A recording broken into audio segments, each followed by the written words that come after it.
Support for The Bittersweet Life comes from our listeners. I want to thank India this week for joining us as a subscriber on Patreon. You can donate and get bonus episodes at patreon.com/thebittersweetlifepodcast or make a one-time donation through PayPal at thebittersweetlife.net. Just like a restaurant would close if no one ever paid for their meal, we depend on your help to pay the costs associated with making this show. Web hosting fees, equipment charges, audio editing programs, things like this make this show available all over the world. If you love it, pitch in. Donate at thebittersweetlife.net. And if you don't want us to pay for equipment charges and you'd rather just buy us a coffee, we'll accept that too. Now, on with the show.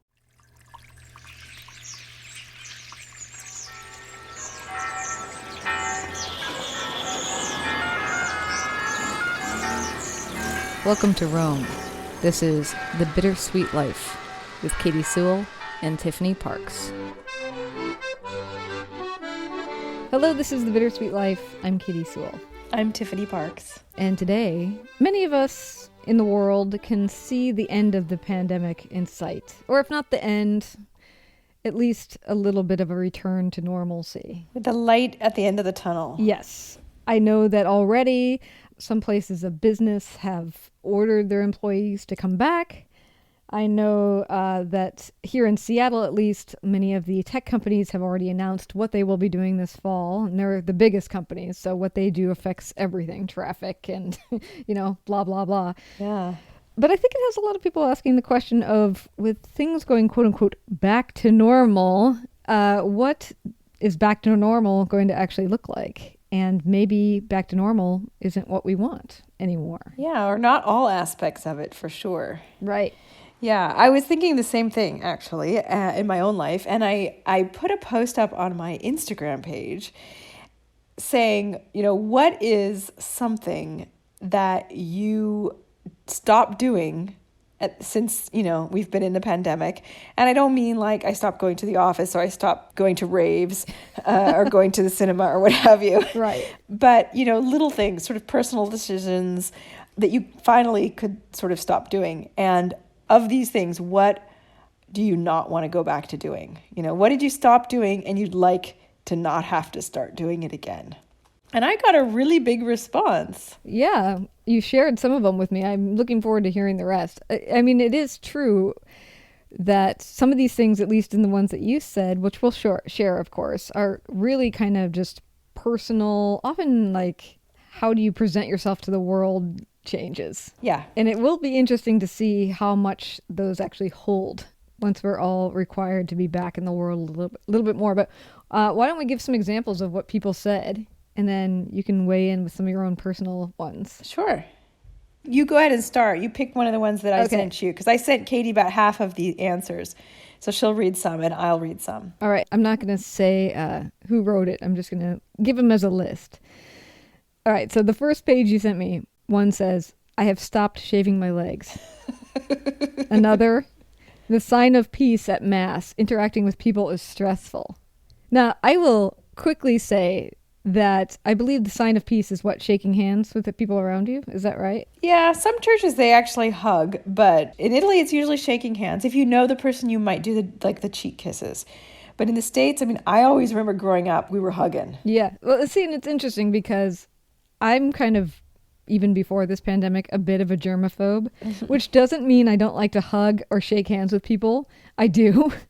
But I don't like to shake hands with a bunch of people right before I put a piece of bread in my hand and shove it in my mouth. And I don't know why. That's a good point. I don't know why the passing of the peace has to happen right before. That is actually really silly. It is. It's just like, let's see how contaminated our hands can get before. And then we're all going to drink out of the same glass, which, is another thing that we've talked about on this show before. I'm hoping that in some way the common cup in the Catholic Church goes away.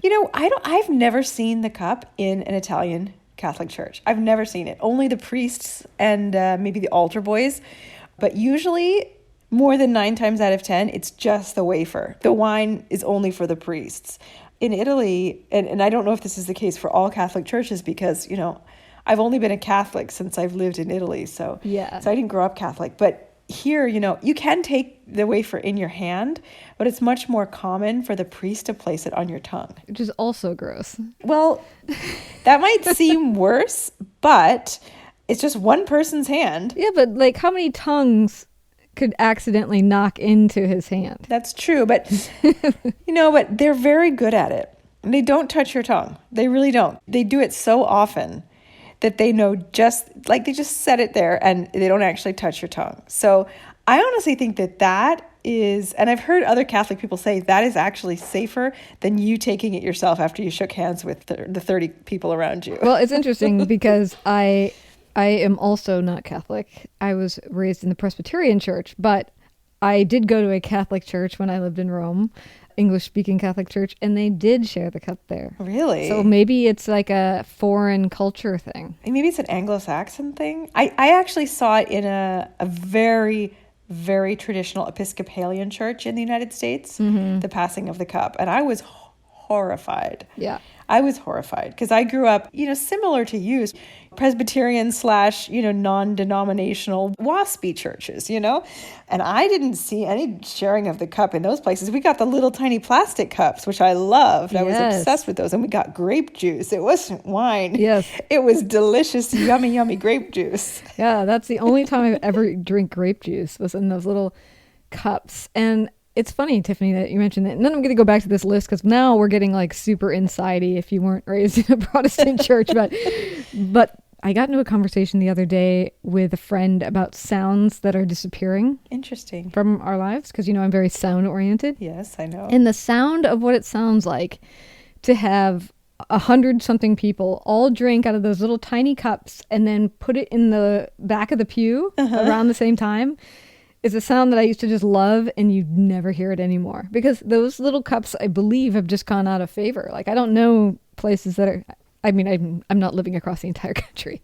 So there's probably still places who are doing it, but I haven't seen people do it over in the Washington, Seattle area in a long, long time. What do they do instead? Usually they do, they give you a piece of bread and you dip it into a common cup. You dip it. Mm-hmm. In tincture, I believe they call it.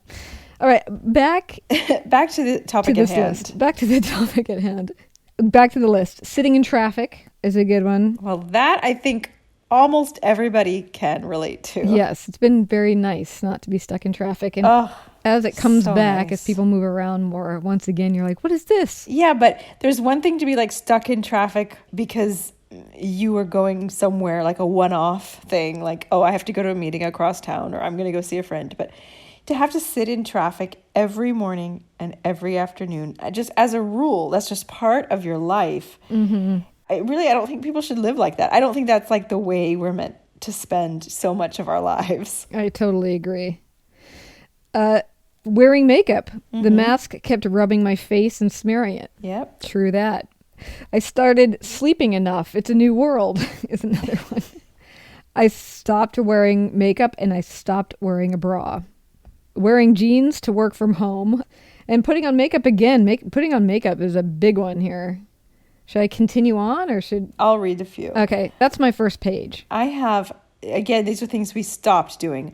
Wearing anything but sweatpants. Mm-hmm. I love that. I know your rule of you have to put on real pants at least twice a week. Yep.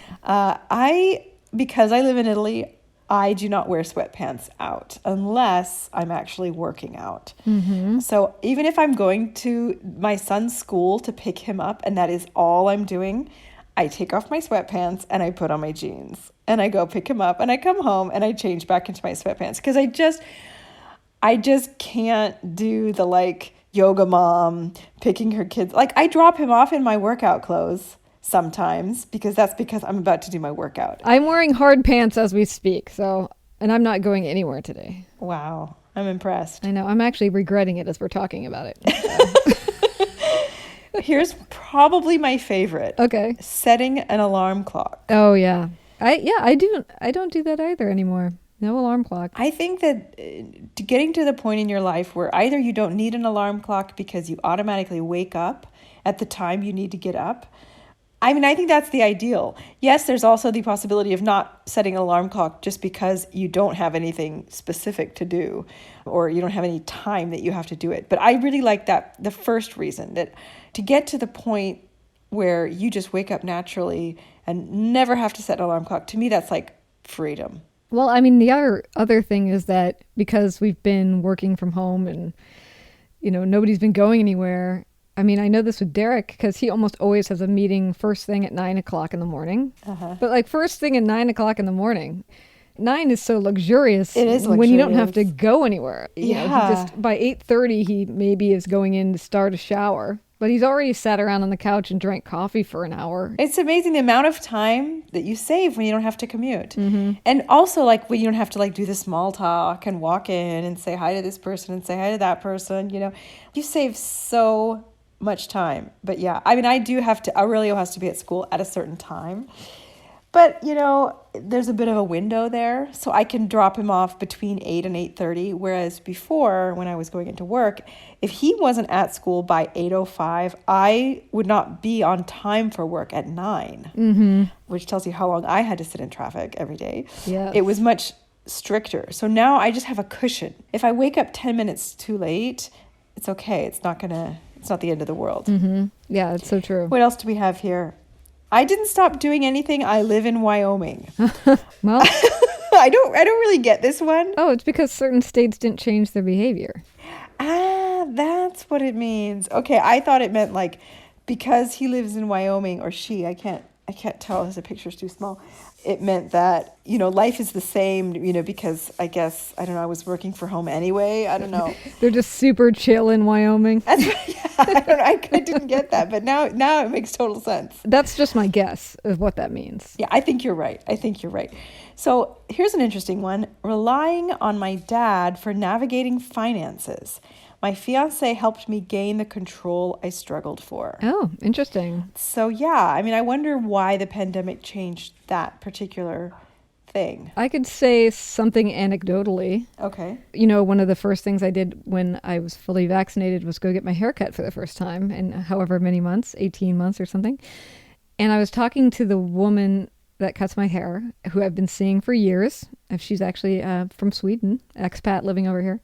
And she said that not having to go anywhere and work, particularly because people who cut hair basically were unemployed for a few months, they just didn't work at all. Yeah. Gave her the time to like sit down and focus on these classes and things that she'd been putting off because she didn't want to do it. And she felt like in real life she would never have time to do it. And what she did was took a whole bunch of online business classes. Interesting. That she wanted to do because she wanted to open her own business, but she felt like she never had time for it, to focus on it enough. And so maybe it's that, like you have a moment to like, all right, I'm going to figure out how to do my finances. I've got time. Oh, that could be it. Very interesting. Just a guess. Or it could be just that she wasn't seeing her father. Yeah, that's true too. And so he didn't have the chance to meddle in her affairs. That's true. Which sounds like maybe part of what was going on. Maybe I'm reading into that. So here's another one. Very interesting. I stopped going to everything I'm invited to. I like having a built-in excuse not to. Yeah, that's a good one. I think this is probably pretty common. It's so common to, at least before it was, to feel like, okay, I have to go to this thing, or, these people invited us over, we have to go. If you're a little bit more introverted or just, selective with who you spend your free time with, it's been kind of a blessing, this whole pandemic. I've got one over here that's very similar. It says, COVID helped bring some social relationships to an end. I am not looking to rekindle them. Yeah, I think we all have a few relationships like that in our lives that we just sort of keep up out of habit or out of social obligation, what have you, or if they're people you work with, particularly. Yeah, I can totally see that. I think it's good to cull the people from your lives that don't bring you anything, if you can. Yes, I told you a funny story before we started about our mutual friend Suzanne. Her and I went and took a walk, and we were talking about how we both had like a last minute cancellation of a meeting, a coffee meeting right before the pandemic, where for some reason it doesn't happen. So you're like, well, we'll push it off a week or two. And then of course it never happens because the pandemic comes about. And And I said to her, yeah, now it's been, over a year since I've seen him. And she said, and now I will never see these people again. Yeah. She's like, I've already decided I'm not bringing them back.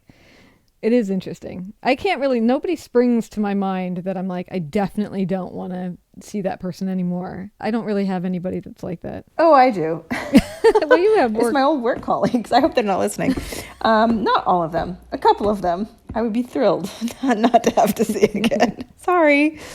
But anyway, here we go. My nails. Ugh. Why did I bother before? That took up way too much time. Mm-hmm. Yeah, I never have done my nails anyway. I can't. I just break them and smudge them immediately. Yeah, I mean, I can't even do it because, I can't draw a straight line.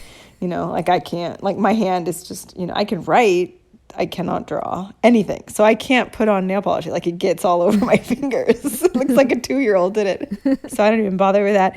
Eating out too much instead of having dinner at home. That's a good one. Yeah, it wasn't, a problem for me. I ate at home most days anyway, even before the pandemic, just because I had a little kid. But have a little kid. He was littler then. Yes. But a lot of people do eat out a lot. And I think it's not as healthy as eating at home, although it can be very enjoyable. Yes. Well, I took Derek out for a birthday dinner not too long ago, and we were both really tired, and we went to just this neighborhood place that we knew was mediocre, but we're like, but tonight's the night. We got to do it. This is your first birthday where you can actually go somewhere. So we went to this place, ended up spending like $85, and it wasn't even that good. Oh, that's disappointing. Oh, yeah. I remember this, this kind of stuff. Yeah. Yeah, it's not always. Here's one I don't get. Learning Spanish. I mean, some people responded with things that they have started doing. So maybe I can't tell if she means she stopped learning Spanish and realized I don't want to know Spanish. Yeah, maybe. Yeah, it's got a crying face, but like sobbing crying, which is sometimes like funny crying. So I'm not sure. Boy, yeah, that's a mystery. Well, I'm sure there are some things where you like feel like you needed to learn this thing, and now you've been left to your own devices long enough, and you're like, I don't really want to learn that thing. Who knows? Yeah, true that. You want to read a few more? Yeah, I only have a couple others that seem really different. One person said, going out with groups of more than 2. I hate humans still. I hate humans. And one of them says, going to family gatherings, although my crazy 40-plus family just kept having them. And then another one just said, I do not go to malls anymore, only if it's absolutely necessary. Yeah, I don't remember the last time I've been to a mall. Oh, I have been to IKEA. So I don't know if that's any better. The ultimate hell. I have this similar thing. There's certain grocery stores that I have not been in that we have here in the United States that are chains, specifically Trader Joe's. I've not been to a Trader Joe's since before the pandemic. And as much as their cereal and cheese is affordable, I feel like I may never go back to Trader Joe's again. Because it's just been so nice not to go. What is it about Trader Joe's? I would kill to have a Trader Joe's in Rome. I mean, I would be in heaven if there was a Trader Joe's in Rome. I think it's because 2 reasons. One, we used to do a much more like strategic grocery shopping in the sense that we would go to a few different locations if the prices were wildly different. For instance, Trader Joe's has really cheap cereal. Right? Okay. So the same box of cereal at Trader Joe's might be $2.99, where at the grocery store up the street, it's like $5.49, right? $5.49 for cereal? Oh my God. The U.S. is so expensive. So it was kind of, one, it was an added stop. Yeah. And then secondly, it's very popular, so it's always kind of chaotic in there. And I have found that it's just so much more relaxing to go to the extremely unpopular grocery store that's near my house that they're about to tear down, actually, because it's so unpopular. But it's much more relaxing to go there than to even darken the door of a Trader Joe's. So. Yeah, I have another one on here saying going inside to get groceries. Just going inside. She doesn't want to go inside anymore, which I understand that. A few repeats and living with in-laws. So again, that is a little bit, we want more details. We want to know what's going on, but we don't know. Did you move in? Did you move out? What happened? I would guess she moved out of her in-laws. She has laughing faces on there. So I'm thinking she means she moved out of her in-laws, at the beginning of the pandemic, and she doesn't want to go back. which, hey, I do not blame you on that one. Yeah, having lived with in-laws yourself. Well, what about, before we're out of time, what about a few for you? What do you think? Well, I mean, a lot of the classic ones that are mentioned specifically, just traffic, rushing around. Just rushing in general, yes. But I gotta be honest, Katie, when I wrote this post, the thing I was thinking about was something that got mentioned here at least 3 times, which was wearing a bra. Yeah. Because I don't know if this is too much information, but honestly, it is so much more comfortable for someone who is small like myself. Like I'm a petite girl. I don't need tons of support. Just a camisole and a sweater is so much more comfortable than having an underwire bra that, it just pulls at you, the straps fall down your shoulders. It's just uncomfortable. I will wear one if I have a specific outfit that necessitates it. But if I'm wearing, a camisole and a light sweater, I don't feel that I need it. And it is so much more comfortable. And, bras are extremely expensive, as you must know. I feel like I'm saving money not having to go out and buy bras. Yes, they're expensive and they wear out fast, I feel. Yeah, they do. Says the woman who's been wearing the same ones for like forever. And as we speak, I am also wearing a bra right now, which I'm also now regretting now that we're talking about it. I feel like more of mine are like, because I was already working from home, so a lot of my habits didn't change. I still just sort of kept up the same stuff. Still fixed my hair even if I wasn't going anywhere. But so for me, it's more like things I'll have to start remembering to do again. Because there was someone always at my house. I hardly ever left the house with keys. Who was always at your house? Well, Derek would be here. Like if I went out okay. like to take a walk or like go to the grocery store. Oh, you mean during the pandemic? Yeah, Now, during the pandemic. Yeah, during the pandemic, because like one of us was always home. I would never leave the house with keys. And so now I'm going to have to get in the habit of locking the door, because I'm just so used to not having to because somebody's there. Okay, that's interesting. Somebody mentioned to me the other day that they were halfway toward a store and realized that they hadn't brought a mask with them, which I think we all got in the habit of remembering it. And now that it's loosening up a bit, we're starting to forget them again. And I kind of feel like it's the opposite with my keys. Now I have to start remembering again.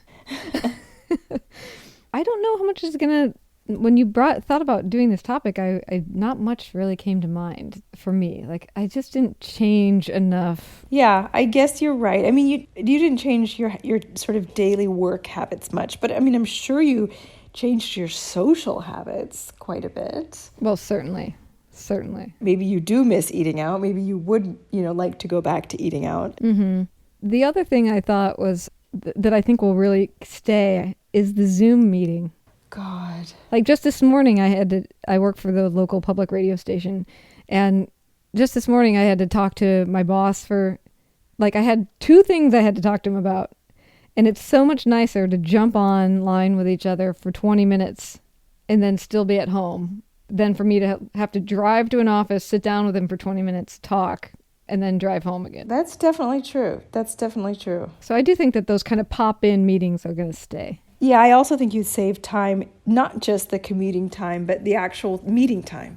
Because you're not going to sit around and chew the fat as much, when you're on Zoom.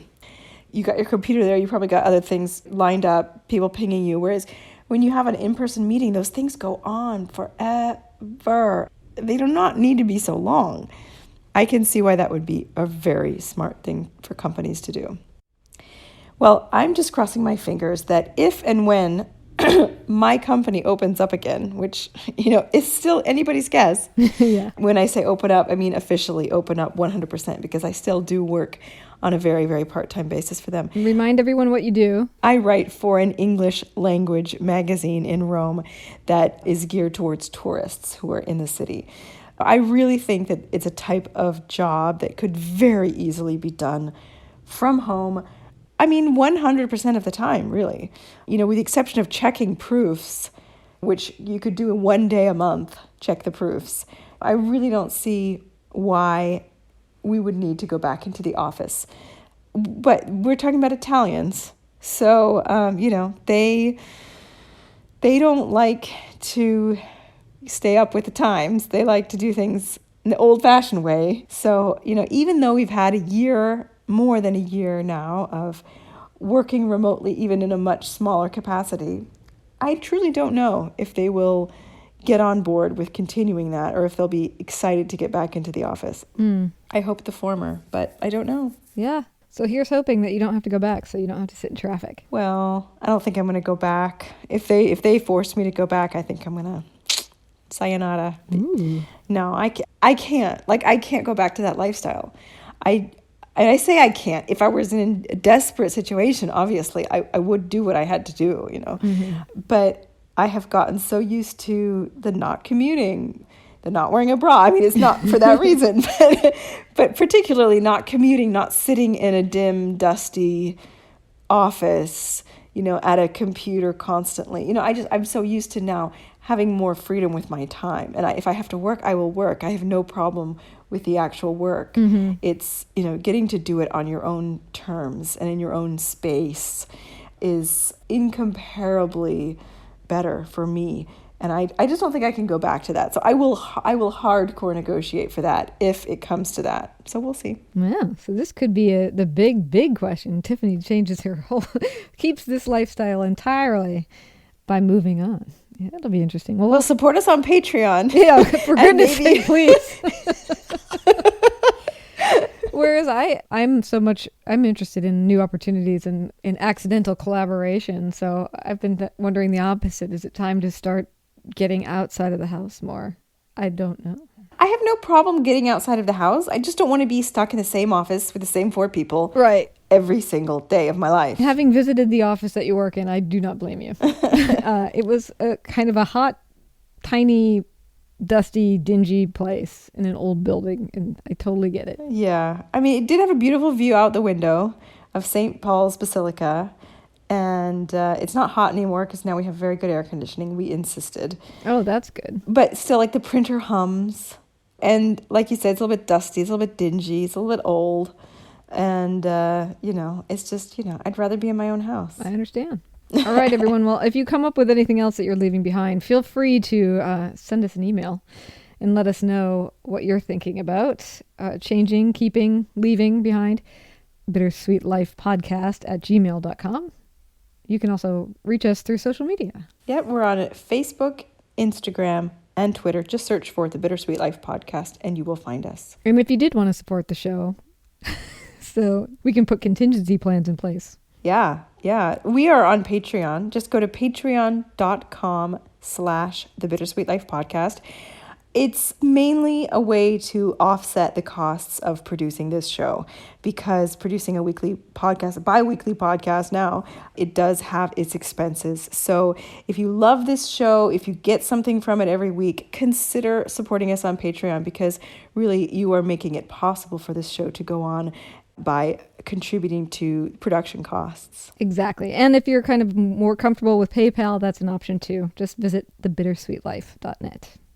And until next time, this is The Bittersweet Life. I'm Katie Sewell. I'm Tiffany Parks. Join us again. Bye.